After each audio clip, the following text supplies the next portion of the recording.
we vandaag te horen hebben gekregen dat de 5,5% eindelijk terugkomt naar de zorg, daar waar die hoort.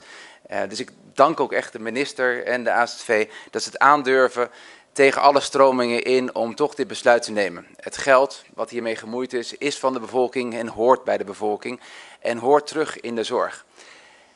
In 2020, toen de korting kwam, en dat is al eerder gememoreerd, was er volgens mij niet echt een keuze. We hebben met elkaar allemaal geaccepteerd dat we moesten inleveren. En dat we in een hele moeilijke tijd met elkaar ervoor gezorgd hebben dat we het land hebben kunnen draaien zoals we het uiteindelijk hebben kunnen draaien. En dat is niet alleen de zorg, maar dat is ook de hele industrie. Dat is de toeristenbranche, maar ook gewoon alle andere dingen die op door moesten gaan, zoals gewoon water en licht en al dat soort zaken. We hebben met elkaar laten zien dat we een heel veerkrachtig land zijn en dat we met elkaar een heel veerkrachtig volk zijn. En in het ziekenhuis weet ik één ding zeker, dat daar dag en nacht mensen klaar stonden om, ondanks alles, heel veel mensen zaten thuis, gewoon door te werken.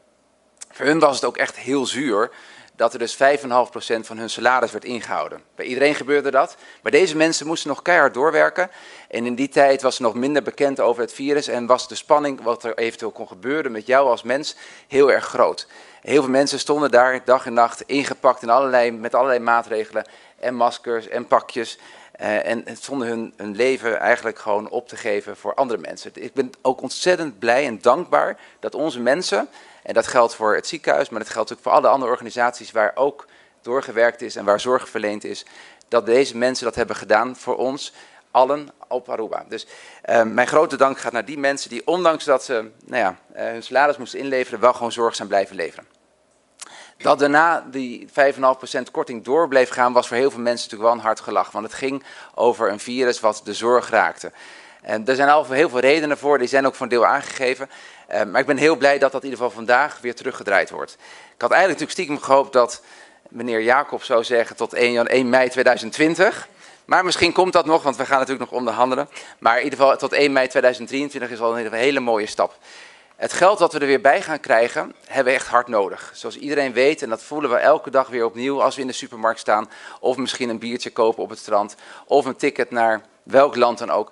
Het leven is echt heel duur geworden. En dat merken wij in het ziekenhuis en dat merkt ook mijn collega-organisatie IMSAN. Wij merken dat elke dag als we medicijnen moeten inkopen, gaasjes, nieuwe middelen, alles is duurder geworden. Dus een deel van dat geld hebben we gewoon heel hard nodig om de zorg die iedereen verwacht te kunnen blijven geven. Zonder dat geld kunnen we gewoon minder goede zorg leveren en minder volume aan zorg. Dus dat geld is hartstikke hard nodig.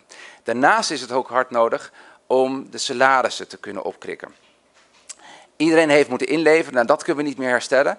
Maar met het leven wat duurder is geworden, inflatiecorrectie, denk ik dat we dat moeten toevoegen aan het personeel. Dus daar zullen we de komende weken, maanden, ook zeker met de vakbond over gaan praten om te zorgen dat iedereen het juiste krijgt. En dat we ook een interessante organisatie of interessante organisaties in de zorg blijven om de juiste mensen aan te kunnen trekken en mensen te behouden. We hebben hele grote concurrentie in het buitenland, maar ook op het eiland. En willen we de juiste zorg kunnen blijven geven, moeten we aantrekkelijk blijven als werkgever.